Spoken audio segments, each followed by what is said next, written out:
Vamos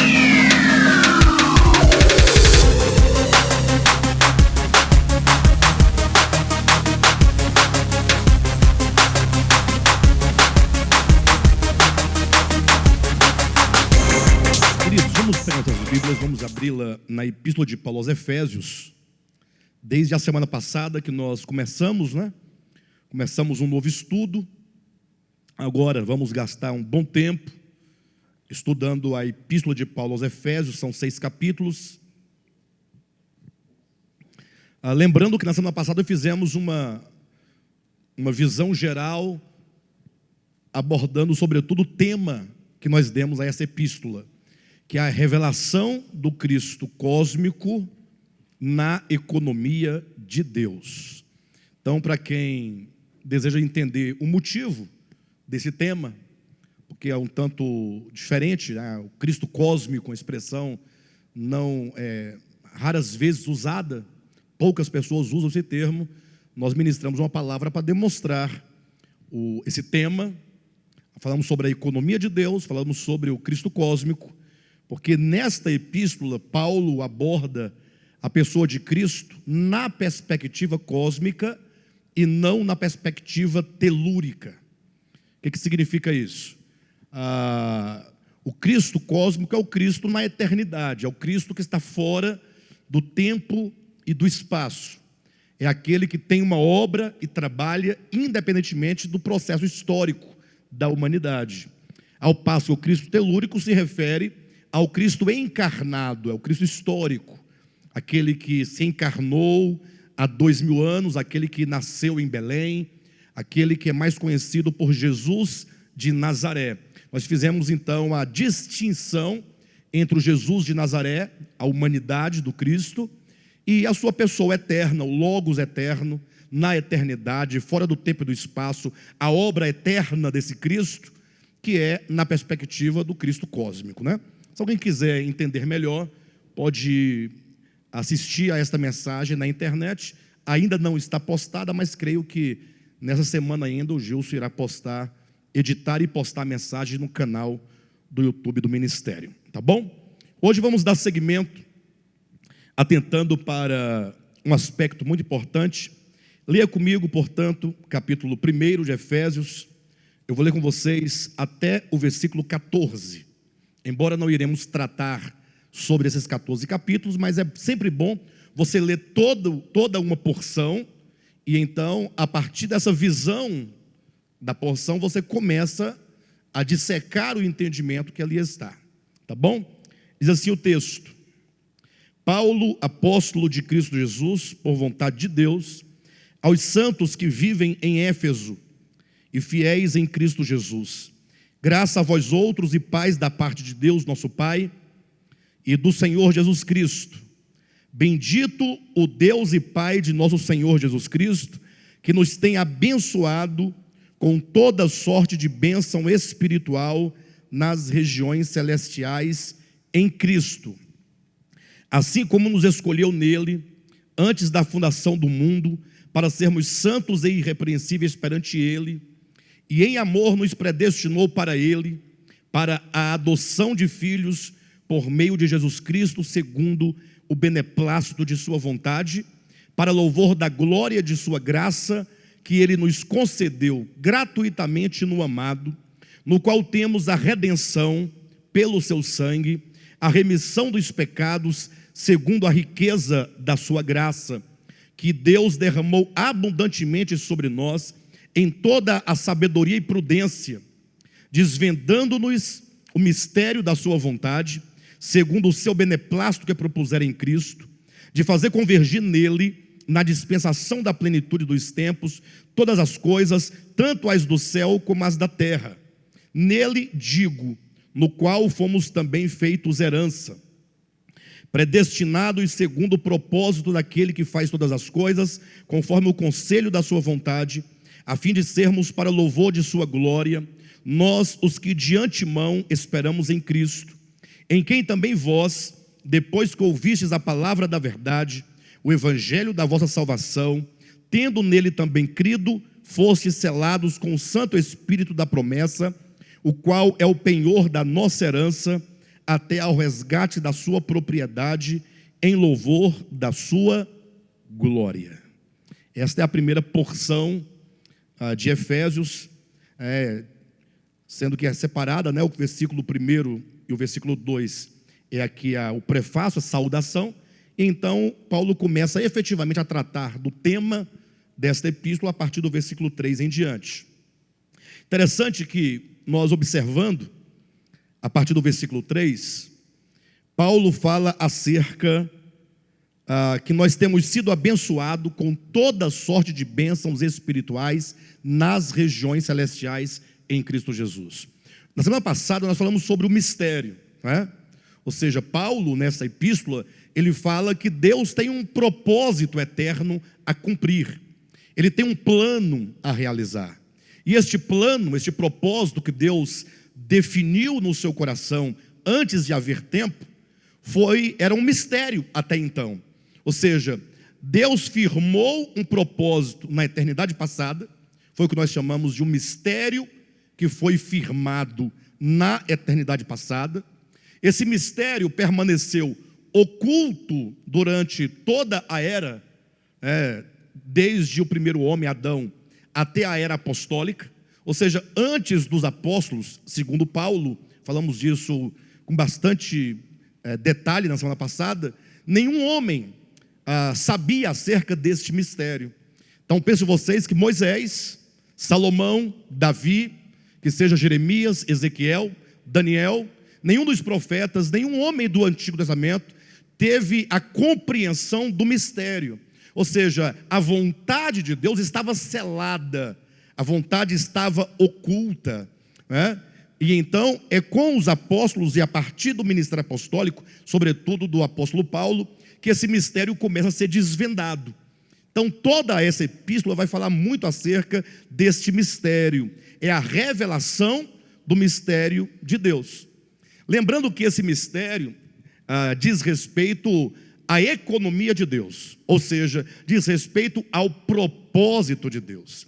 Então é importante que quando nós lemos as Escrituras, que nós, ao nos aproximarmos para ler e compreender o que ela quer nos ensinar, nós tenhamos em mente sempre esse princípio, que todas as coisas acontecem segundo o propósito de Deus para o homem. Então Deus cria o homem com um propósito. O homem não é criado sem propósito algum. O homem não é criado para que cada um dos homens tenha, ou para que Deus tenha um propósito específico para cada homem, diferentemente. Não, Deus tem um propósito singular, esse propósito que é firmado na pessoa de Cristo, Cristo enquanto fundamento, Cristo enquanto a razão, Cristo enquanto a origem, ou seja, por assim dizer, o mistério, ou que seja o propósito de Deus, ou que seja a economia divina, tem Cristo como centro de todas as coisas. Ele é a origem, Ele é o centro, Ele é o alvo, Ele é a razão, Ele é o fundamento. Ou seja, o propósito de Deus é cristocêntrico. Por isso nós devemos olhar sempre para o fato de que quando o apóstolo Paulo escreve suas epístolas, ele estabelece sempre uma expressão. Veja no versículo 3 do capítulo 1. Bendito Deus e Pai de nosso Senhor Jesus Cristo, que nos tem abençoado com toda sorte de bênção espiritual nas regiões celestiais em Cristo Jesus. Então essa expressão em Cristo significa que nós não teríamos acesso a nenhuma das bênçãos divinas se não fosse por causa de Cristo, se não fosse na pessoa de Cristo, se não fosse em razão do próprio Cristo. Então nós vamos olhar agora, a partir de hoje, essas bênçãos espirituais. Quando Paulo fala do propósito divino para nós, ele vai apresentar pelo menos 3 grandes bênçãos espirituais que Deus o Pai concede a todos nós, sobretudo a nós os que cremos no Evangelho. Então, essas bênçãos, elas brotam do Cristo de Deus. Devemos olhar para o Cristo enquanto a pessoa do Cristo de Deus, a obra que Ele realizou, e essas bênçãos como sendo o resultado da obra que Ele estabeleceu, da obra que Ele realizou. Ou seja, todas as bênçãos que nós veremos aqui neste capítulo, elas são o resultado da obra que Cristo realizou na cruz do Calvário. Quando nós olhamos, eu quero que você verifique a estrutura dessa porção de Efésios. Começa dizendo que o Pai nos abençoou, versículos 4 e 5. Ele fala acerca da escolha, versículo 5, acerca da predestinação, e termina o versículo 5 dizendo, segundo o beneplácito da sua vontade. Ou seja, aqui ele fala das bênçãos que o Pai nos deu, segundo o beneplácito da sua vontade. Versículo 6, ele diz, para louvor da sua glória, ou para louvor da glória de sua graça, que ele nos concedeu gratuitamente no amado. Você tem o Pai, que escolhe e predestina. Você tem agora o amado, que é uma referência a Cristo. E aí vai nos falar no versículo 7 sobre a redenção, não é? A redenção que ele efetuou por meio do seu sangue. E aí vai até o versículo 11, lá no finalzinho, que diz, segundo o propósito daquele que faz todas as coisas, conforme o conselho da sua vontade, a fim de sermos para louvor da sua glória. Então, versículo 6, para louvor da sua glória, encerra a primeira bênção. Fala do amado e da obra de redenção, versículo 11 e 12, a fim de sermos para louvor da sua glória. Então, novamente encerra a segunda bênção. A expressão que encerra cada uma das bênçãos é para louvor da sua glória. Estão percebendo isso ou não? Essa divisão? E aí então no versículo 13 fala acerca da obra do Espírito Santo, que é uma obra de selamento e do penhor que ele nos concede, e encerra o versículo 14 para o louvor da sua glória. Então essa expressão para louvor da sua glória é a expressão que finaliza cada uma dessas três bênçãos. A bênção proveniente do Pai, ou seja, a bênção que o Pai nos dá, tendo o Pai como aquele que age a nosso favor. A bênção que procede do Filho, tendo o Filho que age a nosso favor. E a bênção que se refere ao Espírito Santo, sendo o Espírito Santo que age a nosso favor. O que implica que Deus, em todas as suas manifestações, em todos os tempos, que Deus, na sua triunidade, Ele está totalmente empenhado pela salvação do homem, Ele está totalmente empenhado para o cumprimento do seu propósito na humanidade. Essa porção nos lembra muito o livro de Lucas, capítulo 15, quando Jesus, falando dessa obra de salvação da parte de Deus para a humanidade, Ele nos traz as três primeiras parábolas: a parábola da ovelha perdida, a parábola da dracma perdida e a parábola do filho pródigo. Por que se assemelha Efésios capítulo 1, de 1 a 14, com essas três parábolas? Porque quando você olha em Lucas capítulo 15, você vai observar que ali você vai ter o filho agindo, assim como o pai agindo, e o Espírito Santo agindo em prol do homem. Na parábola da ovelha perdida, você encontra o bom pastor, o pastor que vai em busca da sua ovelha, que vai resgatar a ovelha que se perdeu. Implica a obra do Filho a nosso favor. Quando você olha a parábola da dracma perdida, você vê ali a figura de uma mulher que acende uma candeia dentro de casa para encontrar uma dracma que havia perdida. Refere-se à obra do Espírito Santo, que é a obra de iluminação, que é acender a candeia do espírito humano, para que agora o homem, uma vez iluminado, encontre os valores que foram perdidos em razão da sua queda. E a parábola do filho pródigo fala do pai, que recebe em amor, em graça, o filho que retorna à sua casa. É o pai que toma o filho e coloca o filho na posição que ele sempre deveria estar, que é a posição de filhos. Então, tanto Lucas capítulo 15, nas três primeiras parábolas, como em Efésios capítulo 1, de 1 a 14, nós temos essa estrutura: Pai, Filho e Espírito Santo agindo em prol do homem, com o fim de resgatá-lo, não somente resgatá-lo, mas colocá-lo no seu devido lugar. Agora, quando falamos de salvação, isso é o que mais nos interessa, entender onde nós entramos nesse mistério divino que foi revelado. Quando se fala de salvação, é a parte mais importante, é quando nós nos entendemos qual é a minha participação, como isso acontece na minha experiência pessoal. É sempre importante você perceber que são 3 momentos importantes. Por que o Pai, o Filho e o Espírito Santo? Não é para nós ficarmos discutindo a Trindade, porque o tema Pai, Filho e Espírito Santo, chamado Trindade, ou Deus Triuno, ou Deus Trino, durante toda a história da igreja, só serviu para discussões infindáveis, só serviu para dividir o povo de Deus em denominações, só serviu para criar problemas de relacionamento entre as pessoas e, sobretudo, para causar a morte de centenas e milhares de pessoas, quando, no princípio, a igreja romana estabeleceu o dogma da Trindade, e agora, quantos não cedessem ao dogma da Trindade, era considerado herege. E vocês sabem muito bem o que acontecia com os hereges, ou com aqueles que se opunham ao pensamento, ao dogma da Igreja Católica Romana ao longo de toda a sua história, sobretudo durante a Idade Média. Então nós não temos aqui o propósito de debater a triunidade de Deus por vários motivos. Primeiro, porque o homem é incapaz de discernir quem é Deus. O homem é criatura, o homem é um ser limitado, é um ser preso no tempo, no espaço. Seria muita arrogância do homem querer entender a divindade.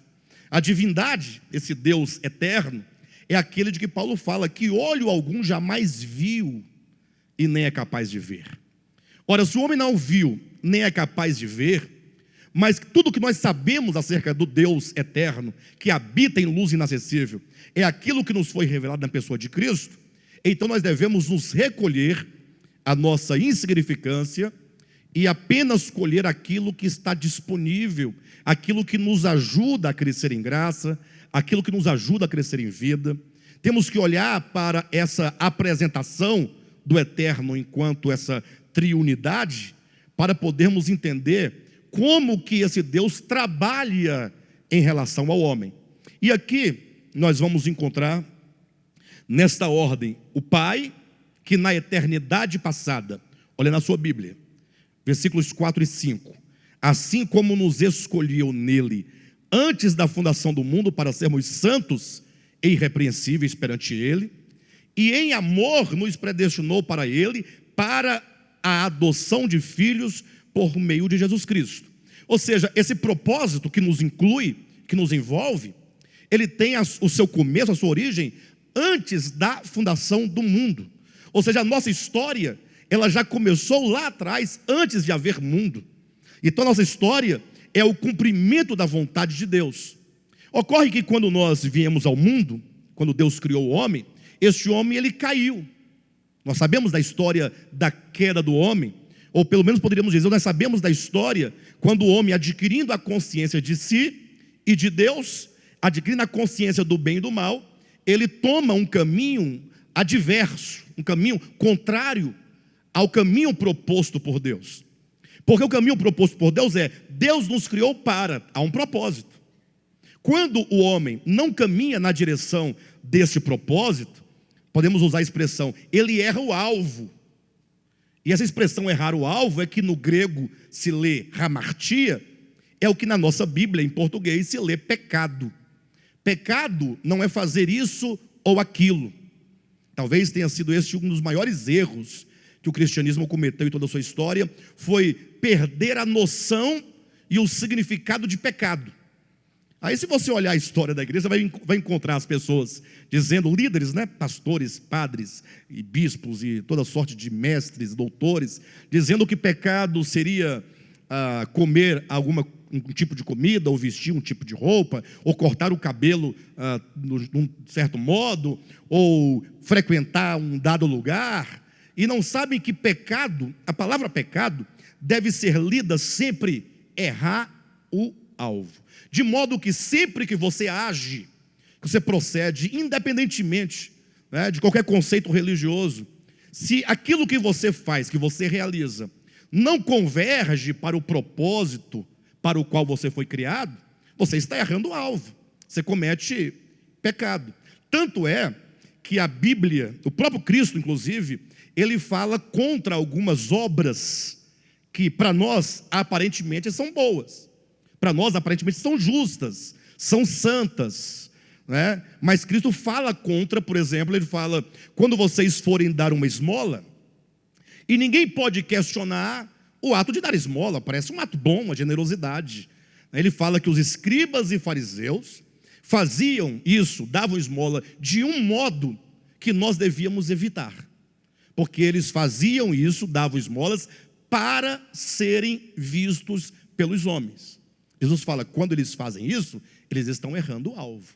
Então, a despeito de a aparência da obra ser uma aparência de piedade, ser uma aparência de generosidade, o que implica o pecado é a disposição do seu coração. Ao contrário desse exemplo, temos o exemplo de Raabe. Está lá tanto no livro de Josué, capítulo 2, como também no livro de Tiago. Raabe, uma mulher cananeia e prostituta, que procedeu ocultando os espias de Israel, mentindo para as autoridades do seu povo, traindo a confiança do seu povo, e a despeito dessas obras todas, esteticamente, exteriormente, serem vistas ou tidas como obras perversas, porque trair, esconder e mentir não são coisas boas. Mas lá em Tiago é dito que quando ela assim procedeu, ela foi justificada. Aí é onde cria a crise na mente daquele que não entendeu ainda que pecado não é meramente um ato exterior, mas o pecado, ele tem origem no coração. Você pode pecar com uma boa ação e pode pecar com uma má ação. Sabe quando, por exemplo, você faz algo de bom para uma pessoa, mas lá no seu interior, você não está de fato ajudando a pessoa porque ela precisa, porque ela carece, porque ela passa por dificuldade, mas você está já pensando lá na frente como que aquela sua dádiva vai dar a volta e vai voltar para você. Então aquele ato de bondade, ou aparentemente de bondade, é pecado, porque você maquina no coração, você no seu coração age com perversidade, com dissimulação. Por isso que o pecado da hipocrisia é tão reprovado em toda a Escritura. Bem, de todo modo, nós temos que entender que o propósito de Deus começa na eternidade passada, quando fala que o Pai nos escolheu e nos predestinou antes da fundação do mundo. Tudo começa na eternidade. Só que esse homem cai, ele erra o caminho, ele erra o alvo, ele cria, ele constrói para si uma vereda, um caminho, que quanto mais ele caminha nessa direção que ele está construindo, mais distante ele vai ficando do Pai. Quanto mais ele avança, mais perverso ele se torna, mais mal ele se torna, ele vai se afastando. Por isso que a segunda bênção apresentada por Paulo, nós vamos falar sobre cada uma delas em pormenores, ou apenas apresentando o quadro geral. Versículo 6 em diante, quando fala, para o louvor da sua glória, ou da glória de sua graça, que ele nos concedeu gratuitamente no amado, no qual temos a redenção. Aí vem a segunda bênção. A primeira é o fato de nós estarmos no plano de Deus na eternidade passada. A segunda bênção que nos é apresentada aqui é a obra de redenção. Como que o verbo de Deus entra na história humana para redimir o homem da sua condição caída, da sua condição pecaminosa. E aqui vale a pena compreender que quando o Cristo de Deus vem resgatar o homem, vamos falar muito sobre redenção, esse livro nos propõe temas maravilhosos. Essa redenção não é para que você apenas acredite e se torne um crente, no sentido histórico da coisa, um cristão no sentido só no evangélico, mas essa obra de redenção visa corrigir esse caminho que o homem criou para longe de Deus, a fim de que o propósito proposto se cumpra. Porque se não há redenção de fato e de verdade, o propósito antes da fundação do mundo nunca poderá ser cumprido, nunca poderá ser realizado. Então o Pai, na eternidade passada, ele tem um propósito. No tempo, o Cristo de Deus nos redime, como que nos traz de volta para o ponto inicial, para começarmos agora a percorrer o caminho que nos levará ao cumprimento do propósito de Deus. Por isso que entra a terceira bênção, que é a obra do Espírito Santo. A obra, quando diz que nós somos selados pelo Espírito, recebemos do Espírito como um penhor, e é esse Espírito quem atuará profundamente dentro do homem, para que aquilo que foi proposto na eternidade passada se cumpra, enfim, em nós. Então, a nossa história deve ter essas três perspectivas. Para que Deus nos criou, olhando o propósito eterno, olhando a nossa condição caída, entendendo profundamente o que é a queda, como ela aconteceu, como de fato essa queda acontece dentro de todos os homens que vêm ao mundo, o que de fato é o pecado, por que o homem precisa de redenção, entender como essa redenção ela opera organicamente dentro de nós. E a terceira perspectiva é então onde nós chegaremos por meio da obra do Espírito Santo, que em nós aplica essa obra. Olhar para o passado, olhar para o presente e olhar para o futuro. Essas três bênçãos, Pai, Filho e Espírito Santo. Antes da fundação do mundo, a morte histórica do Cristo, que é aqui representa a redenção, e a obra do Espírito Santo, que nos levará à consumação em nós do propósito eterno de Deus. Três perspectivas.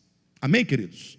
Olhemos, portanto, a partir de agora, essas bênçãos de que Paulo diz em Efésios capítulo 1, versículo 3, que nós fomos abençoados com toda sorte de bênçãos espirituais. Olhemos essas bênçãos espirituais nessas três perspectivas, começando hoje pela obra da eleição e da predestinação que Deus propôs a nós. Amém? Começamos hoje, portanto, com esta bênção. Não sei se eu consigo exaurir esse tema hoje. Se eu não conseguir, nós continuamos ainda nessa bênção na próxima semana. Eu quero que os irmãos entendam estruturalmente o meu pensamento, o que seja o pensamento da escritura, da carta que eu estou expondo aos irmãos. Tá bom? Primeira bênção, nós vamos chamar de ruiostesia. Ruiostesia, tá bom? Vamos lá. Quando diz assim como nos escolheu nele, versículo 4, antes da fundação do mundo, fala de uma escolha. Essa escolha não é uma escolha aleatória, é uma escolha em amor. Quando nós olhamos, por exemplo, em toda a Escritura, o tema eleição e predestinação, ou seja, a eleição é a escolha divina para aqueles que cumprirão o supremo propósito de Deus. Vamos verificar que Deus, Ele escolhe em amor, diferentemente dos homens. Tanto é que o texto diz assim, assim como nos escolheu nele, em Cristo, antes da fundação do mundo, para sermos santos e irrepreensíveis perante Ele, e em amor. Esse em amor muda toda a nossa perspectiva, porque quando nós, homens, escolhemos alguém, quando nós escolhemos algo, nós escolhemos a partir de uma ambição, de um egoísmo. Aquilo que nós chamamos de bonito e chamamos de belo, nós queremos nos apossar disso para o nosso próprio ego. Então, e geralmente nós fazemos isso com acepção de coisas. Então, por exemplo, quando um homem escolhe uma mulher para se casar, ele vai escolher qualquer mulher? Não, ele vai ter os seus critérios. Dificilmente, mas acontece, tá? Acontece. Mas dificilmente um homem escolhe uma mulher porque a ama. Pastor, mas eu escolhi porque amo. O problema é que o nosso conceito de amor é que também está maculado. Nós amamos aquilo que satisfaz o nosso ego. Isso parece mais egoísmo do que amor. Tanto é que quando esse amor dá errado, esse amor se transforma num grande problema. Se torna num ódio, numa perseguição, se torna num abandono, se torna em agressões, se torna em falatórios profanos contra a pessoa, profanação do nome da pessoa, do caráter da pessoa. Mas quando Deus nos escolhe, Ele nos escolhe em amor de fato. Ele nos amou abundantemente. Quando João fala sobre o amor de Deus, ele fala assim: Deus amou o mundo de tal maneira, um amor que é inexplicável. Quando Paulo fala sobre esse amor específico da eleição, ele fala, por exemplo, amei a Jacó, porém me aborreci de Esaú. Esse aborrecer, entenda, em nome de Jesus, não é odiar. Aí nós tratamos agora com um grande problema de tradução, porque, salvo engano, a versão corrigida diz: amei a Jacó, porém odiei a Esaú. Outras versões diz: aborreci de Esaú. Aí logo a pessoa que se depara com um texto desse fala assim: mas então Deus ama a uns e odeia a outros? Como pode? Não haveria uma contradição aqui patente, uma vez que o próprio Jesus ensinou dizendo: amarás ao teu próximo e também amarás ao teu inimigo. Então haveria aqui uma contradição flagrante, não é? Uma contradição interna no conceito das Escrituras. Mas a verdade é que quando Deus ele escolhe alguém, o conceito de amor eletivo, ele escolhe independentemente daquilo que somos. Simplesmente ele ama porque ele ama. O amor humano, ele fala assim: eu amo o fulano porque o fulano tem tudo aquilo que me satisfaz. Então você procura a pessoa que tem aquele perfil que você está procurando. E dificilmente, inclusive, se olha para o caráter, né? Geralmente se olha para o corpo, para a altura, para a cor da pele, para a cor dos olhos, para a classe social, para a condição financeira, né? O que essa pessoa pode agregar a mim? E Deus, quando Ele olha e Ele ama, e Ele escolhe porque de fato Ele nos amou incondicionalmente. Veja que é dito que essa escolha e essa predestinação tem um propósito. E talvez aqui seja, eu imagino, um dos grandes problemas nossos enquanto cristãos, enquanto crentes, né?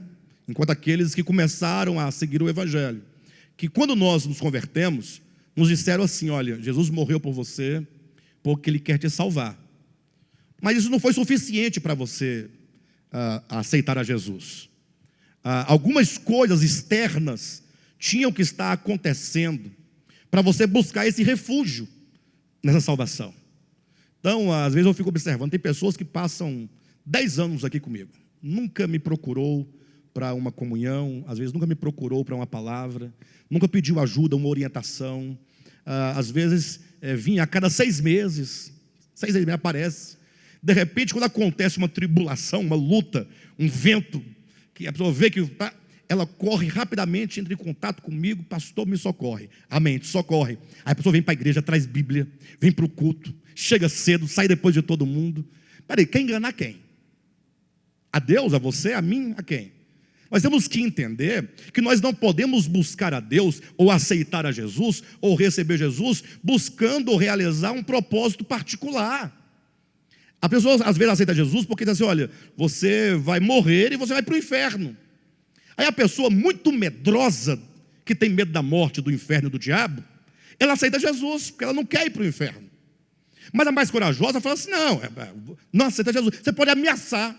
Ela não aceita Jesus, até que vem a enfermidade, até que o médico diz: não tem mais chance, o seu estágio de câncer é o estágio 4, daí para frente agora é só paliativo, é só um remedinho, um negocinho, você vai para a sepultura. Aí a pessoa aceita Jesus, porque agora ela está vendo que a ameaça pode se concretizar.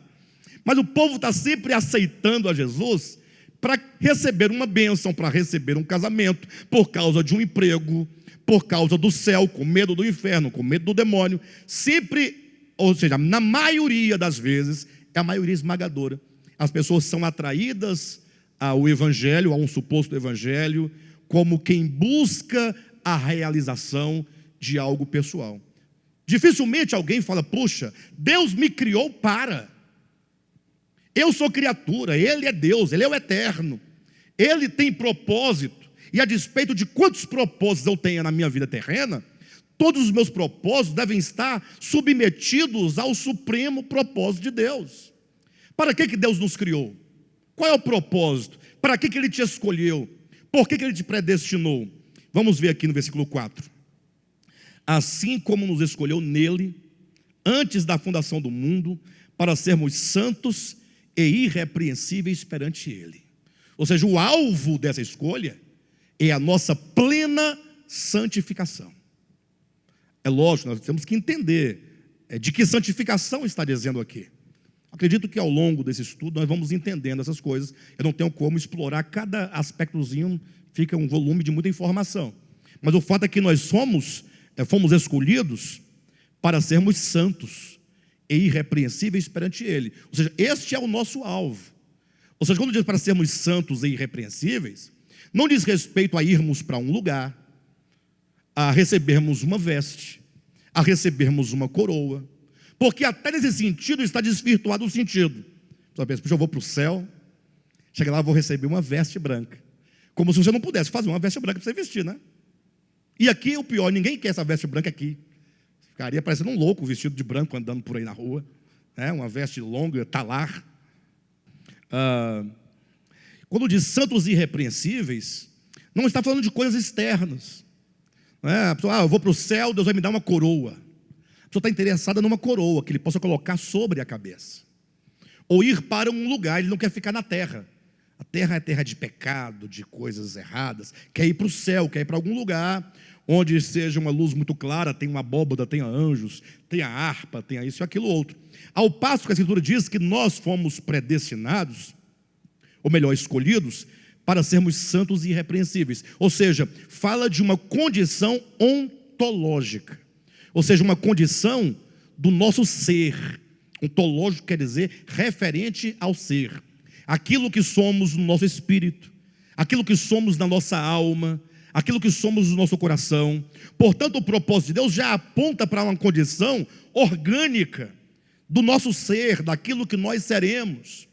E hoje eu quero gastar um tempo maior falando para os irmãos, quando diz no versículo 5, e nos predestinou para Ele, para a adoção de filhos, por meio de Jesus Cristo, segundo o beneplácito de sua vontade.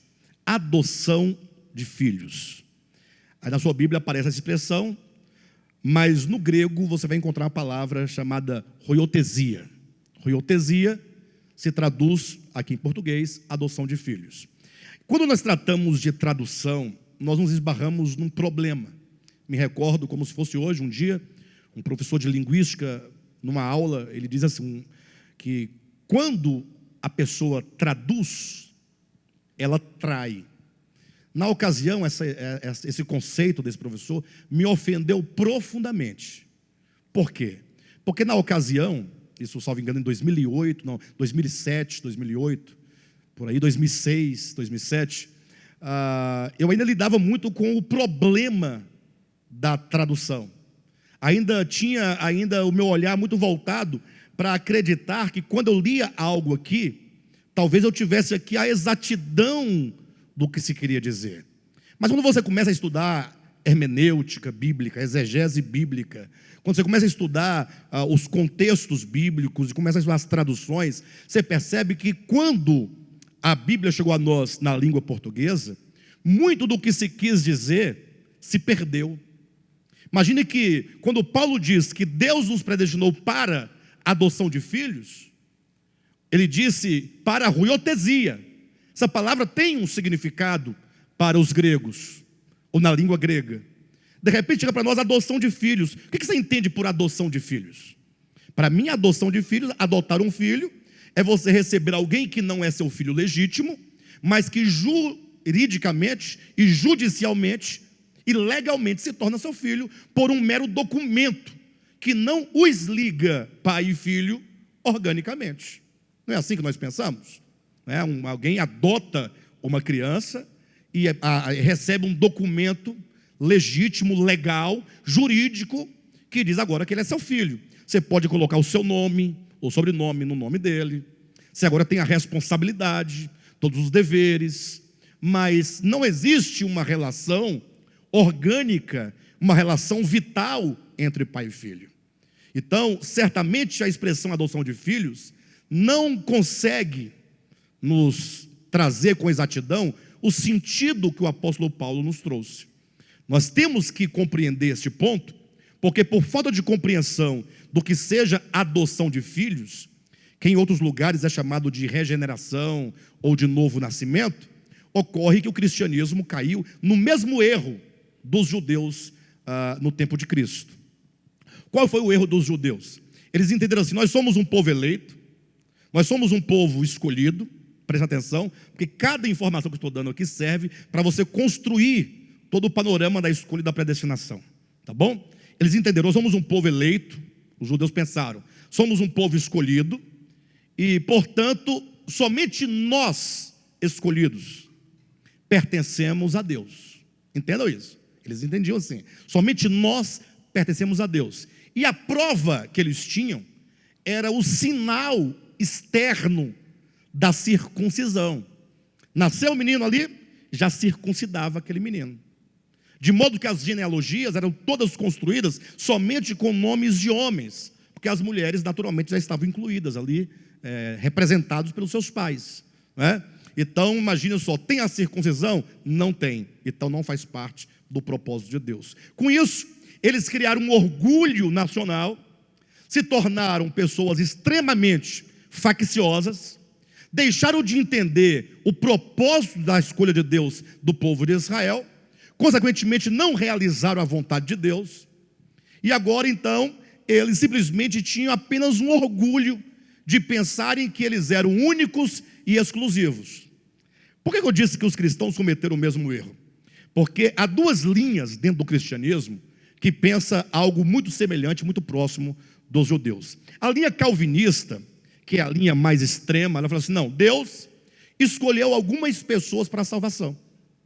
Deus escolheu algumas pessoas para, digamos, para irem para o céu. E as demais que ele não escolheu, não são filhas de Deus, e não sendo filhas de Deus, estão todas condenadas. É assim que pensa a visão calvinista. A despeito de ter diferenças na visão calvinista, porque tem uns que pensam que Deus escolheu um para a salvação, outro para a perdição, e tem uma linha mais suave, mais amena, que diz, não, Deus só escolheu para a salvação, não escolheu para a condenação. Mas o simples fato de Deus não ter escolhido para a salvação, já por exclusão já está condenado. Só que eles não querem falar, Deus escolheu para a condenação, entendeu? Para evitar essa palavra muito forte, tem uma linha do calvinismo que prefere dizer que Deus só escolheu para a salvação, mas não escolheu para a condenação. Mas aqueles que não foram eleitos para a salvação, não são eleitos para a salvação. Se não são eleitos para a salvação, logo não poderão ser salvos. Se não podem ser salvos, são destituídos da graça de Deus, logo estão perdidos, né? E isso cria o que no ser humano? Primeiro, cria um orgulho. Eu sou predestinado. O Cadmo não é predestinado. Ah, pastor, mas ninguém pode dizer que o outro não é predestinado. Mas pelo que tudo indica, não deve ser. O fato é que eu sou, né, predestinado. O fato é que a minha igreja é. O fato é que tem meia dúzia de pessoas no mundo que são. E isso cria um orgulho, porque você coloca o seu Deus em detrimento ao restante da humanidade, como se Deus fizesse acepção de pessoas, como se Deus fosse seletivo. Mas tem a linha pentecostal, neopentecostal, chamada de evangélicos, que eles não acreditam na predestinação. Mas eles falam assim, olha, se você aceita Jesus, e a prova material e cabal do aceitar Jesus é o batismo na água do Rio Jordão, da piscina ou do córrego, não importa, mas aquele ato do batismo, quando o pastor diz, nós te batizamos em nome do Pai, do Filho e do Espírito Santo, isso seria a marca externa, a prova de que você agora está salvo, porque aquele que não veio para a sua igreja, aquele que não passou por esse batismo, estaria perdido. Isso também cria um orgulho, né? Não é sem razão que você vai ouvir abundantemente dizendo que os crentes estão salvos, e eles estão achando que estão salvos porque passaram por esse rito, né? E eles estão dizendo que todo mundo vai para o inferno. Vocês acreditam que tem alguém da minha família, dos primos da minha mãe, aqueles crentes bem rigoroso, que ele não frequenta a casa dos pais, não frequentava, os pais parece que já morreram, porque os pais não eram crentes, segundo ele. Ele dizia que os pais, portanto, iam para o inferno. Quando o pai dele faleceu, ele não foi ao sepultamento. Quando perguntado por que não foi, ele disse, o que eu vou fazer num sepultamento de alguém que foi para o inferno? Não, mas parece escandaloso, mas é escandaloso. Mas é a visão dessa pessoa. As pessoas fazem de Deus um monstro. Ontem mesmo alguém me falou assim, olha pastor, eu conheço alguns ateus e conheço alguns crentes. E eu estava observando que os ateus, eles são mais humanos e mais cristãos do que os crentes. Por que será? Eu falei, simples, porque eles não estão contaminados com esse Deus do cristianismo, que é mau, que é perverso, e talvez seja esta a razão porque essas pessoas se dizem ateus, ou se dizem ateias, essas pessoas, né? Ou seja, a pessoa quando tem um pouco de entendimento, estuda um pouco, lê um pouco mais, abre o seu horizonte perceptivo, ele se torna incapaz de conceber um Deus que salva, leva para o céu meia dúzia de pessoas, que supostamente seriam santas, supostamente, porque são perversas, e jogam tanto de gente boa no lago de fogo. Não dá. Eu dizia que na semana retrasada, não sei se foi no Querigma, se foi na quarta-feira, se foi no domingo, eu sei que o Marcinho falando aqui acerca de um amigo que cometeu suicídio, eu fiquei pensando, eu estava sentado ali pensando, a pessoa entra num mundo sem pedir, nasce numa família que não escolheu, vive num contexto social que ela não tem como controlar, porque ela é criança. Às vezes a pessoa é abusada, ela passa fome, necessidade. A pessoa às vezes ela sofre agressão física, agressão psicológica. A pessoa vai entrando no mundo e vai se carregando de problemas e angústias e traumas. Aí chega numa fase de desespero da alma, porque a pessoa vivendo ali um inferno, uma desgraça de vida, porque a nossa vida é muito boa, tem pessoas vivendo um inferno. Vocês não têm noção de pessoas que vivem em situações horríveis. Aí essa pessoa, acontece de uma ou outra, pelo desespero, pela angústia, acabam por se matar.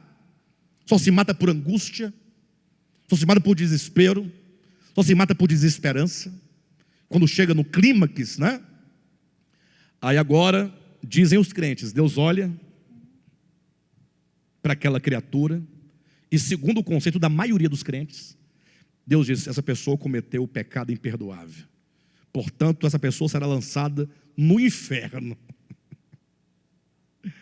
Não basta o inferno que ela sofreu, fugindo do inferno, caiu no inferno. E quem foi que mandou? Deus.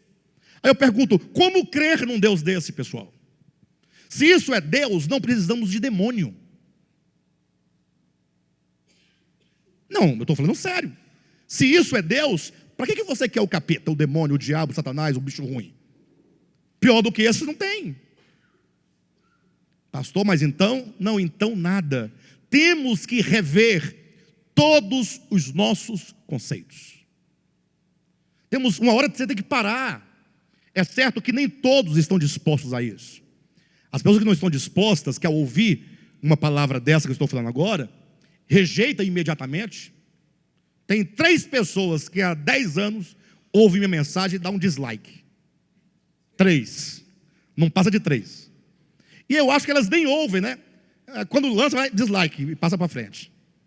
Porque 10 anos ouvindo a mensagem, não é possível que não muda o entendimento, né? Mas o fato é que as pessoas que não querem entender, elas acreditam que estão prontas, acreditam que estão salvas, acreditam que a sua teologia já abarcou todo o ser divino, acreditam que ela sabe tudo sobre Deus e ninguém sabe mais nada. Essa pessoa, se continuar assim, está fadada ao fracasso. Mas vai dizer isso para essa pessoa, ela não vai entender. Mas nós precisamos entender a nossa profunda necessidade de rever os nossos conceitos. Para entendermos o que Paulo chama de ruiotesia, que se traduz na sua Bíblia por adoção de filhos, quero convidar os irmãos a lerem alguns versículos da Bíblia comigo, alguns textos. Então eu quero que você me acompanhe, que você se permita que a palavra te esclareça. Se você tem resistência, calma, dê a chance a você mesmo. Quero ler alguns textos bíblicos que clarificarão o sentido de novo nascimento, o sentido de filiação, o sentido de regeneração, o sentido de adoção de filhos, que se traduzem tudo isso na expressão grega ruiotesia. O primeiro texto é Gálatas, capítulo 4. Você tem que verificar na sua Bíblia. É preciso chegar em casa e ler o texto de novo, tem que meditar, tem que compreender. Tá bom? Eu vou ler o versículo de 1 a 7 e começo a explicação do texto, tá bom? Digo, pois, que durante o tempo em que o herdeiro é menor, em nada difere de escravo, posto que ele é senhor de tudo, mas está sob tutores e curadores até ao tempo pré-determinado pelo Pai. Assim também nós, quando éramos menores, estávamos servilmente sujeitos aos rudimentos do mundo. Vindo, porém, a plenitude do tempo, Deus enviou seu Filho, nascido de mulher, nascido sob a lei, para resgatar os que estavam sob a lei, a fim de que recebêssemos a adoção de filhos. Olha a expressão aí. A fim de que recebêssemos a roiotesia. E porque vós sois filhos, enviou Deus ao nosso coração o Espírito de seu Filho, que chama Abba Pai.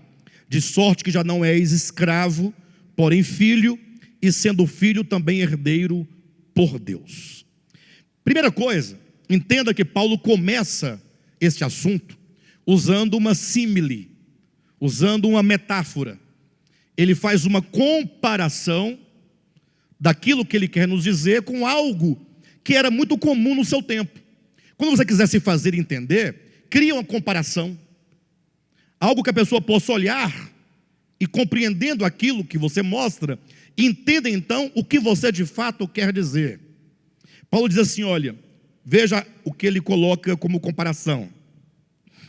Digo, pois, que durante o tempo em que o herdeiro é menor, em nada difere de escravo, posto que ele é senhor de tudo. Ele toma a figura de um herdeiro. Ora, se é herdeiro, se trata de quê? De um filho. Ele toma a figura de um filho. E ele diz o seguinte, que durante todo o tempo em que esse herdeiro, em que esse filho, ele é menor de idade, ele, embora esse posto que é uma concessiva, portanto, embora seja herdeiro, embora seja ele senhor de toda herança, ele em nada difere de um escravo. Temos, portanto, a seguinte comparação. O filho que é herdeiro de toda herança do pai. Como é que eu sei que ele é filho? Porque fala que enquanto o filho é menor, né, ele está sob tutores e curadores até ao tempo pré-determinado por quem? Pelo pai. Então a relação aqui é pai, filho. Aqui é o pai que tem uma herança que deixará para o seu herdeiro, para o seu filho.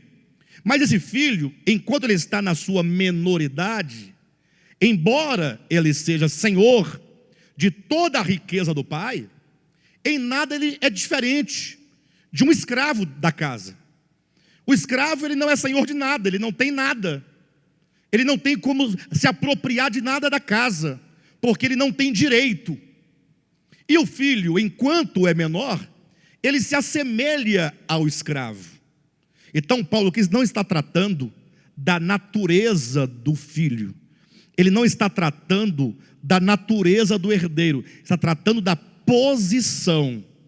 O filho enquanto menor e o filho depois que alcança a maioridade. Esse filho, ele é filho legítimo. Ele foi gerado pelo pai. Ele tem a vida do pai dentro dele. Tanto ele é legítimo que ele é o herdeiro da riqueza do pai, de toda a fortuna do pai, de toda a herança. Só que durante um período da sua vida, ele é menor de idade e, portanto, sendo ele menor, ele vive como se não fosse um filho em relação à herança. Mas é filho legítimo. Não deixa de ser filho por causa da sua posição. O que Paulo está questionando é a posição que o filho tem enquanto menor e a posição que ele vai alcançar quando ele for maior. Verifique na sua Bíblia. Vou ler novamente para você compreender o meu argumento. Digo, pois, que durante o tempo em que o herdeiro é menor, em nada difere de escravo, posto que ele é senhor de tudo. Aí entra a questão do tempo.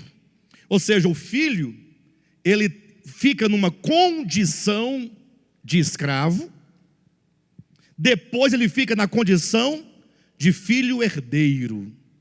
Mas tudo isso é questão de tempo, não é questão de vida. Não se debate se o filho é filho ou se não é filho. O debate aqui é: esse filho que é legítimo, que tem um pai que é herdeiro, ele tem um período da história dele em que ele está numa posição como de um escravo, e num dado momento, ao atingir a maioridade, ele assumirá a posição de filho herdeiro e, portanto, poderá tomar posse da riqueza. Confere esse entendimento na Escritura? Versículo 3: assim também nós. Então você olhou para esse exemplo, é um exemplo de um conceito jurídico. Esse é um conceito, né, do direito romano. Paulo se apropria dessa ideia para então falar sobre agora a nossa situação. Falando de nós, ele diz assim: assim também nós, quando éramos menores. Então nós também tivemos um tempo de menoridade. Nós quem, pastor? Nós homens, nós humanidade. A humanidade teve um período de menoridade, e ela terá também um período de maioridade. Mas vamos continuar para os irmãos entenderem. Assim também nós, quando éramos menores, estávamos servilmente, a expressão de escravo, servilmente sujeitos aos rudimentos do mundo. O versículo 2 fala: mas está sob tutores e curadores. Então, o filho legítimo na sua menoridade, ele tem um tutor, alguém que está ali para cuidar daquela criança até que ela alcance a maioridade. Tem um curador, né? Tem um cuidador, tem um pedagogo. Aí Paulo diz que nós também, enquanto homens, nós, à semelhança desse exemplo, na nossa menoridade, nós também estávamos sujeitos aos rudimentos do mundo. Então os curadores, os tutores da criança, agora aqui para nós representa esses rudimentos do mundo.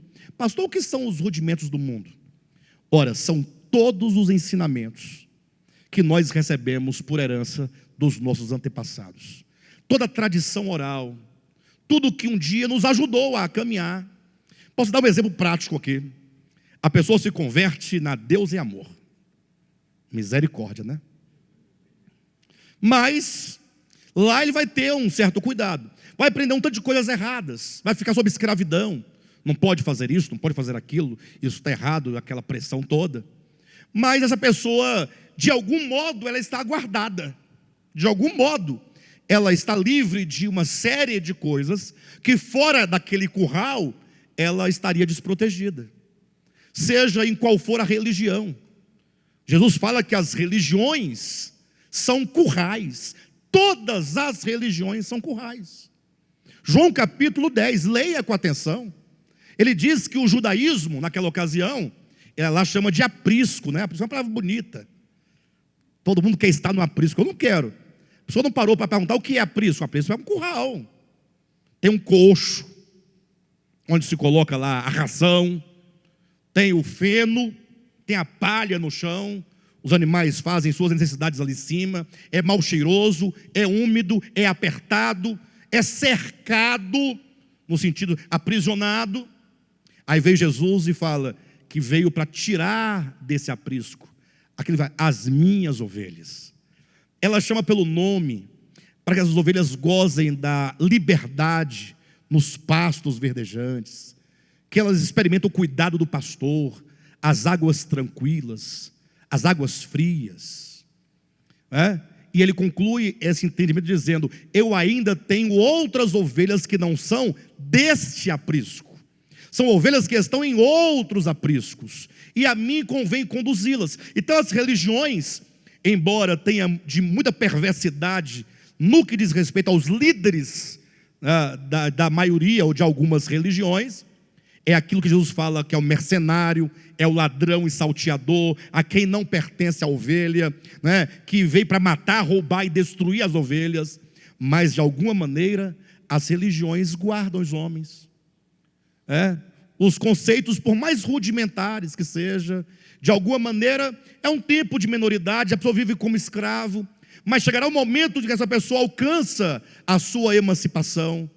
A emancipação, ela é alcançada quando a sua consciência se dilata e você passa a compreender melhor quem é você, compreender melhor quem é Deus, a vontade de Deus, e você já não está mais sujeito ao aprisco, ao curral, à cerca.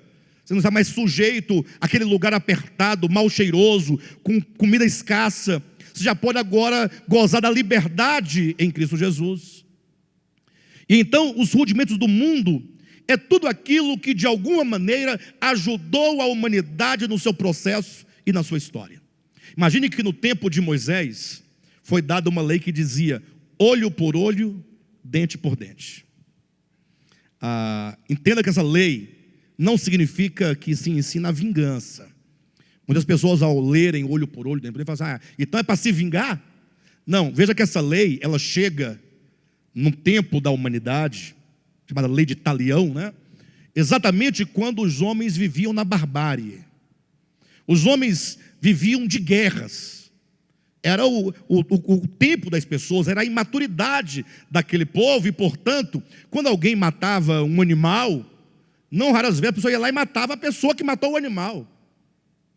Então, a pessoa excedia no seu ato, entre aspas, de justiça. Ele excedia. Então, para que a pessoa não excedesse, a lei chegou dizendo: olha, olho por olho, ou seja, não se exceda naquilo que é direito. Isso foi bom ou foi ruim para aquela humanidade daquele tempo? Isso foi excelente, porque essa lei, de alguma maneira, restringia o homem, segurava a barbárie humana, de alguma maneira ensinava o homem que ele não podia se exceder na cobrança do que lhe era devido. Mas veio Cristo e essa lei se tornou obsoleta. Agora já não serve mais olho por olho, dente por dente. Agora você é chamado a amar o seu inimigo, a perdoar, a abrir mão, a caminhar 2 milhas, quando ele exige que vocês caminhem uma. Por que agora mudou? Porque a humanidade agora cresceu. Ou seja, a humanidade, na medida que ela vai crescendo, ela vai se libertando desses rudimentos. Então, observe que os rudimentos do mundo significa aquele primeiro conhecimento, aquela primeira compreensão que nos guiavam e nos orientavam da nossa história. Seja uma orientação política, seja uma orientação, digamos, religiosa, seja uma orientação civil, mas aquelas orientações, aquelas leis, quando você lê o Antigo Testamento, está cheio de leis, carregado de leis, eram rudimentos. E fora da Bíblia, nós vamos encontrar também muitos rudimentos. Então é dito que esses rudimentos eram como se fossem os nossos tutores, que nos ajudavam a caminhar até atingirmos uma consciência clarificada acerca da verdade. É mais ou menos assim, para você entender melhor ainda. Um casal tem um filho, esse filhinho ele vai crescendo, e os pais não podem exigir dessa criança aquilo que se exige de um adulto, sim ou não? E aí o pai vai permitindo muitas coisas. A criança fez um cocôzinho na fralda, a mãe briga e bate na criança, só se tiver problema. Mas a mãe vai lá, sorrindo, cantarolando, e vai limpando, está limpando, a mamãe está limpando, Mas aí na medida que a criança vai crescendo, a mãe vai mudando, agora tem um piniquinho. Algumas coisas que a criança fazia outrora, a mãe vai corrigindo: não faz mais isso, não pode ser desse modo, até que a criança cresça e atinja a sua maturidade, a sua compreensão, e agora ela não precisará, teoricamente, de tutor, porque ela alcançou a sua emancipação. É certo que tem adultos que ainda precisam de tutores, mas o adulto que precisa de tutor, de orientação, de lei, de coerção, de ameaça, de prisão, é porque ele não cresceu. Ele cresceu no tempo cronológico, mas não cresceu no seu espírito. Ele não desenvolveu a sua consciência. Semelhantemente, no mundo espiritual, estamos falando de salvação, há muitos, e milhares, e milhares, e milhões, que vivendo hoje no tempo da maioridade espiritual, da razão espiritual, da compreensão, porque o Cristo de Deus veio, tirou todos os elementos simbólicos, todos os elementos que apenas representavam, todos os rudimentos, e estabeleceu uma visão agora da realidade. Mas quantos podem viver por essa visão da realidade das coisas? Quantos podem entender que você tem que saber lidar agora com a sua própria vida, com a sua liberdade, que o Evangelho te ensina a depender de Cristo, e que você não precisa mais de um pastor para te falar o que fazer e o que não fazer? Infelizmente, não raras vezes, nós temos que orientar. Casal chama a gente, pastor, vem aqui em casa, o trem está pegando fogo. O que foi? Não, porque a mulher não faz comida. Entende isso? Calma. Não, é porque o marido chega em casa e deixa a sandália na sala, joga a toalha em cima do sofá. Vocês estão brincando por causa disso? E vocês querem que conselho que eu dei para vocês? Qual conselho? Não deixa mais a sandália na sala. Vocês estão entendendo, pessoal? Aconselhar o que é aqui? Essa pessoa não cresceu, não desenvolveu. Quer uma palavra pastoral. Que palavra pastoral que você quer? Todo domingo tem palavra pastoral. Você não ouve? Ou você quer que eu fique do seu lado, em detrimento do outro?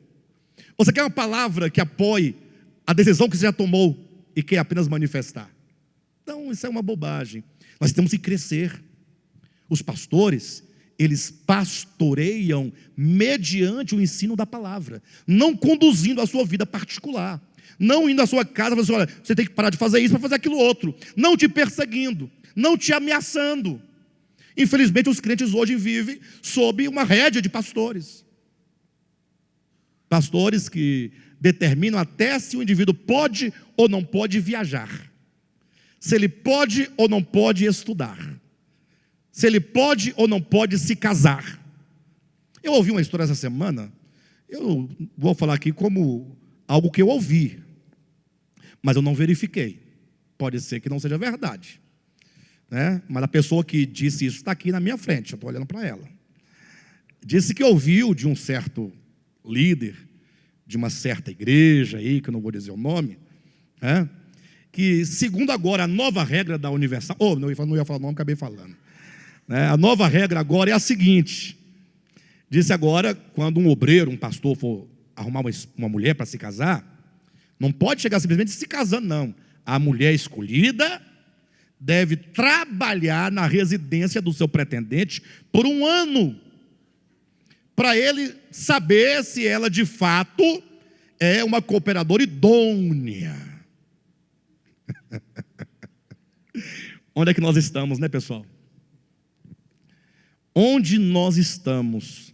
Século 21. A quem ache que isso é coisa divina, é direção de Deus. Não, isso é escravidão. Liberte-se em nome de Jesus. Abra seus olhos. Agora, cuidado, porque muitos, ao entenderem que não devem viver sob escravidão, acabam se tornando pessoas independentes e acham que não precisam mais umas das outras.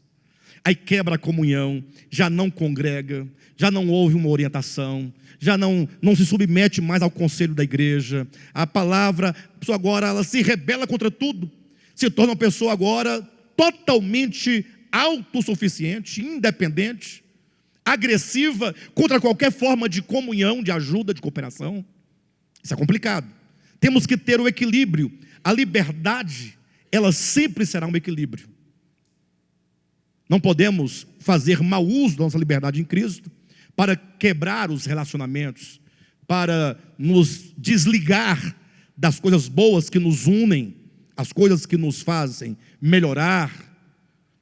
Além do mais, não somente precisamos desses laços, mas como eu também sou uma peça importante para ajudar os irmãos de vocês, para me ajudarem. Isso é muito importante entender esse processo. Mas o fato é que no meio espiritual, as pessoas, o cristianismo não permitiu que as pessoas entendessem a sua liberdade em Cristo. Que agora, de Cristo em diante, vivemos na época da maioridade. Vamos ao texto novamente. Capítulo 4, versículo 3 de Gálatas. Assim também nós, quando éramos menores, estávamos servilmente sujeitos aos rudimentos do mundo. Vindo, porém, à plenitude do tempo, Deus enviou seu Filho, nascido de mulher, nascido sob a lei. Ou seja, o nascimento do Filho de Deus, o nascimento em carne do Filho de Deus, a encarnação do Verbo, define esse momento de que Paulo fala que a plenitude do tempo é o momento em que a humanidade entra na maioridade. Por que de Cristo em diante a humanidade entra na maioridade? Simples, porque Cristo ele vem como a concretização e a realização e a realidade de tudo aquilo que outrora apenas simbolizava. Agora os homens deveriam deixar para trás todos os símbolos, todas as figuras, todos os conceitos, para se apropriarem no entendimento e no coração daquilo que Cristo é em realidade dentro de nós. Em outras palavras, pense comigo, enquanto os judeus estavam pensando assim, olha, puxa, quando virá o reino de Deus, hein? Uma pergunta óbvia, não? Quando virá o reino de Deus? Até hoje os crentes pensam assim.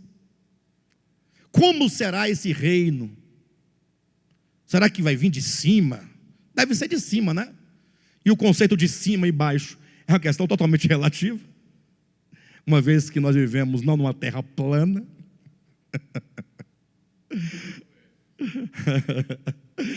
Ei, vocês entendem o que eu estou dizendo? Aí, quando virá esse reino? Como será esse reino? De onde virá esse reino? Essa era, os judeus tinham esse conceito é um conceito rudimentar, conceito de lugar onde se deve adorar. Só pode ser em Jerusalém? Não, em Samaria. Aí está estabelecida agora o cisma, a batalha, a guerra religiosa. A Jesus ele fala, olha, preste atenção, Lucas 17, 20 em diante. O reino de Deus, isso é Jesus falando, não vem com visível aparência. Olha a simplicidade. O reino de Deus não é uma coisa que você vê, que aparece, que parece com algo, que é palpável, que é tangível. Porque o reino de Deus, ele está dentro de vós. O reino de Deus é uma realidade espiritual. Cristo instaura esse conceito para que os judeus saíssem do rudimento, do entendimento rudimentar, que reino seria a vinda de um homem chamado Messias, se assentaria num trono lá em Jerusalém, para de lá ditar as regras, para que todos agora sigam essa e aquela regra. Não cola, pessoal, não vai funcionar. A nova aliança já foi feita por Cristo, porque a primeira aliança não funcionou. E por que a primeira não funcionou? Porque ela era um conjunto de leis externas que dizia o que tem que fazer, o que não tem que fazer. Aí Cristo instaura, portanto, um tempo em que agora a percepção do homem se volta para dentro de si. É o que nós chamamos de palavra orgânica, evangelho orgânico. Por exemplo, os judeus, eles tinham lá uma ideia de que a água abençoada, que ficavam nas talhas da purificação, elas tinham um poder de purificar as coisas. Eles aspergiam água nas mãos, nos copos, nos talheres, nas mesas, como hoje os crentes fazem, jogando água ou óleo em carro. Só compra um carro, pastor, unge meu carro. Falei, não faça isso, está tão novinha a pintura, vai tacar óleo em cima do carro, vai manchar seu carro, não, pelo amor de Deus. Não, pastor, vai ter que ungir.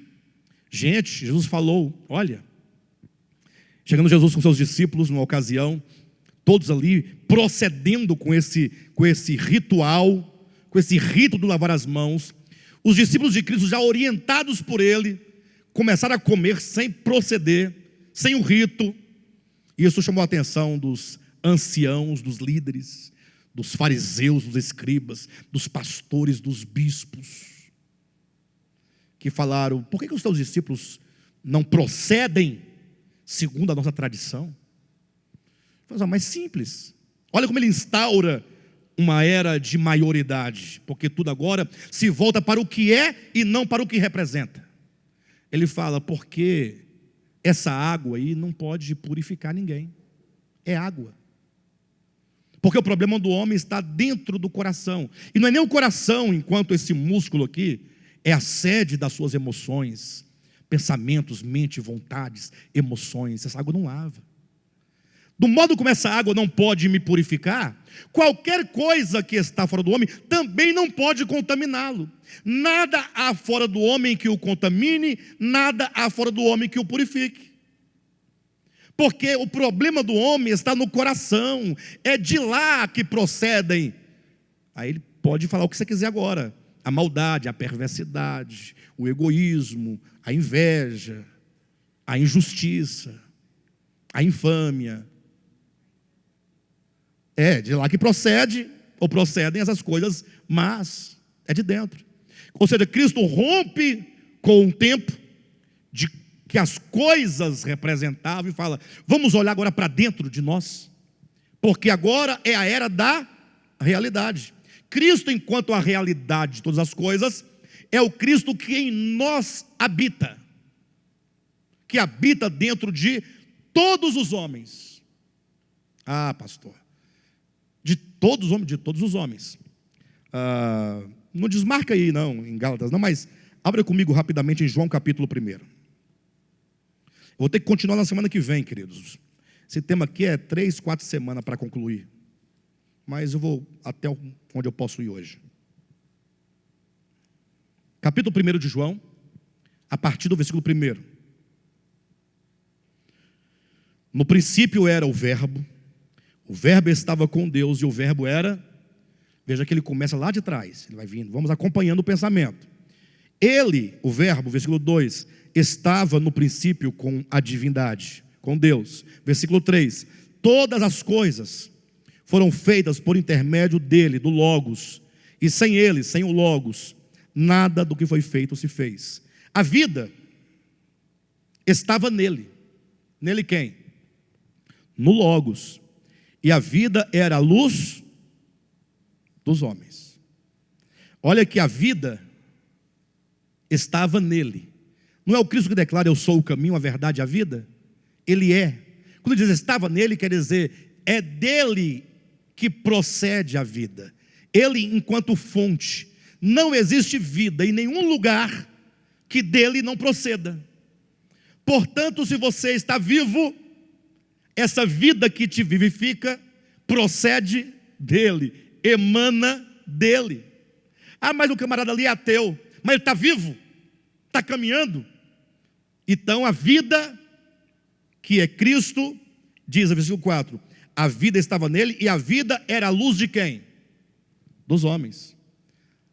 Interessante que essa vida que é o próprio Cristo, tendo Cristo enquanto fonte, ela agora é luz dentro do homem.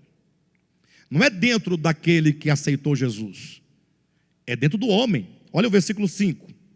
A luz resplandece nas trevas, e as trevas não prevaleceram contra ela. Houve um homem enviado por Deus, cujo nome era João. Este veio para testemunhar, veio como testemunha, para que testificasse a respeito de quem? Da luz, a fim de todos virem a crer por intermédio dele. Ele, João Batista, não era a luz, mas veio para que testificasse da luz, a saber, a verdadeira luz, que vinda ao mundo, ilumina a todo homem. Essa não é uma versão boa. Esse versículo 9 não é uma boa tradução. Tem alguma tradução aqui que diz: a saber, a verdadeira luz que ilumina a todo homem que vem ao mundo? A sua diz: essa é a tradução correta de acordo com o texto grego. A luz, que é Cristo, que é a vida, ilumina a todo homem que vem ao mundo. Essa luz está no espírito humano. Por isso que em Provérbios, no capítulo 20, versículo 27, diz que o espírito do homem é a lâmpada do Senhor. O espírito do homem. Então entenda que quando Paulo fala sobre a humanidade, Fala de uma humanidade que viveu a menoridade, no tempo dos rudimentos, no tempo da escravidão, no tempo da servidão. Mas quando Cristo vem, vindo porém à plenitude do tempo, instaura-se uma nova época, a época das realidades espirituais. A época que o homem é convidado a olhar para dentro de si, a encontrar o reino de Deus enquanto um tesouro escondido no campo. O homem é este lugar onde o tesouro está escondido, e esse tesouro é o reino de Deus. Ele tem que encontrar esse reino que aqui está. O reino não está fora de você. Não se pode buscar o reino de Deus em algum lugar. Paulo diz em Atos 17 que o homem anda tateando em busca desse reino. Tateando porque o homem pensa que esse reino está em algum lugar. E aí ele vai com as mãos, porque é cego, tentando encontrar, tentando ver se encontra esse reino, esse Deus, essa divindade.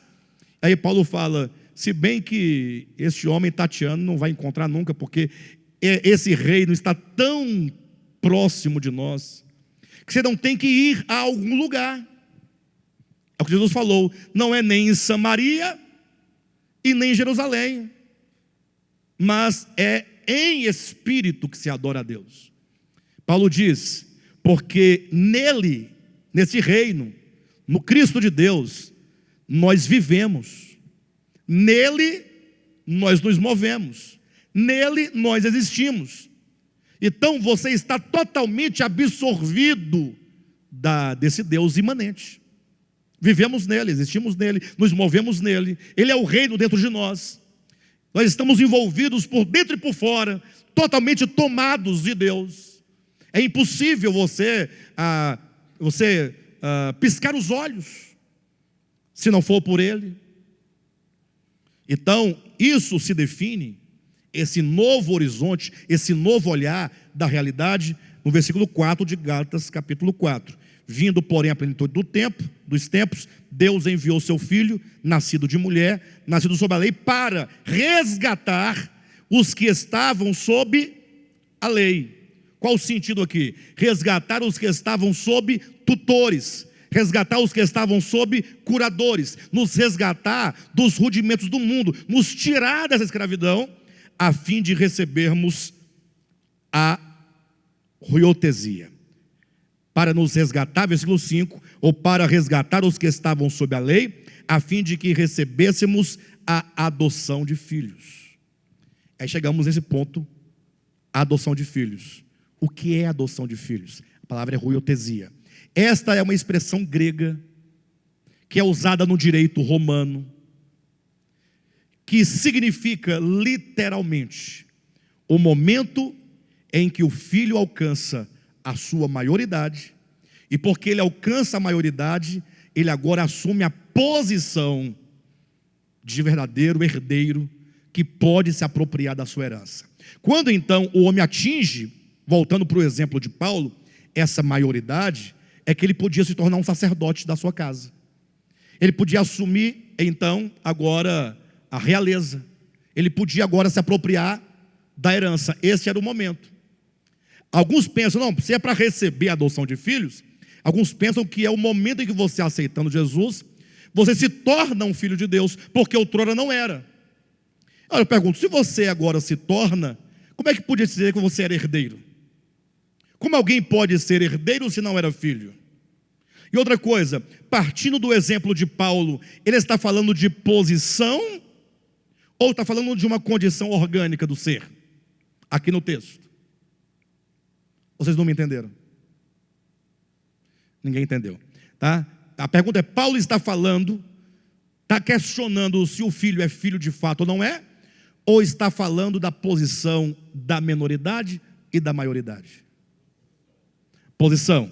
Então a lógica do texto é que o homem é filho, e que saindo da menoridade, ele agora, quando vem Cristo, ele está na condição de receber a adoção de filhos, de receber a posição de filhos, de ser colocado na posição que de fato ele deve estar, porque atingiu a sua maioridade. Alguém diz, pastor, não concordo com o senhor. Não precisa concordar, mas leia o versículo 6 comigo. E diz, e por que sois? Tem uma razão. E porque vós sois filhos, enviou Deus ao nosso coração o Espírito de seu Filho, que chama Abba, Pai. Quem é que recebe o Espírito do Filho de Deus, que dentro de nós clama Abba, Pai? Quem recebe? Qual é a condição para que alguém receba esse Espírito do Filho de Deus que clama Abba, Pai? Qual é a condição? Ser filho. E por que sois filhos? Aldair, porque você é filho? Por essa razão é que o Espírito do Filho clama no seu coração, Abba, Pai. Ou seja, na semana que vem eu vou dar seguimento a esse entendimento. Mas entenda, o Aldair passou anos a fio, sendo filho, porém escravo. E sem entender que era filho. Não se discernia como filho, porque nada na sua realidade existencial te falava que era filho. Mas era um filho. E porque você é filho, num dado momento, Deus falou assim: Espírito do meu Filho, Espírito de Cristo, ilumina, clama dentro do Aldair, Pai. Faça com que o Aldair olhe para o Pai. Entenda que Deus é seu Pai. Entenda que Aldair é filho. E quando essa compreensão de paternidade divina e de filiação do homem para com Deus vem, aí você fala assim: Deus é o meu Pai. Só podemos clamar chamando Deus de Pai se o Espírito do Filho de Deus, que é o Cristo de Deus, em nós clamar interiormente. Quando o Cristo clama, nós compreendemos. Isso ilumina o nosso ser. Mas essa possibilidade de Ele clamar em nós só é possível porque somos. Ou seja, não nos tornamos filhos para então chamar a Deus de Pai. Nós, porque somos filhos, é que recebemos a iluminação, é que recebemos a clarificação, para que você entenda que Deus é seu Pai, e você passe a chamá-lo então de Pai, e deixe de viver como filho sendo escravo, e deixe de viver como escravo, deixe de viver da escravidão, dos rudimentos, e agora se posicione e assuma a sua posição de filho, porque é assim que você é. E quem nos mostra, nos convence e nos ilumina disso é o Espírito de Cristo, é o Espírito do Filho de Deus que em nós clama Abba, Pai. De sorte que já não somos mais escravos, porém filho, e sendo filho também herdeiro por Deus. Agora não precisamos mais viver na escravidão, tá bom? Semana que vem eu vou retomar este ponto final e dar seguimento ao entendimento do que significa ruiotesia, para entendermos o que Paulo diz aos Efésios, capítulo 1, que Deus nos escolheu e nos predestinou para a adoção de filhos. Tá bom?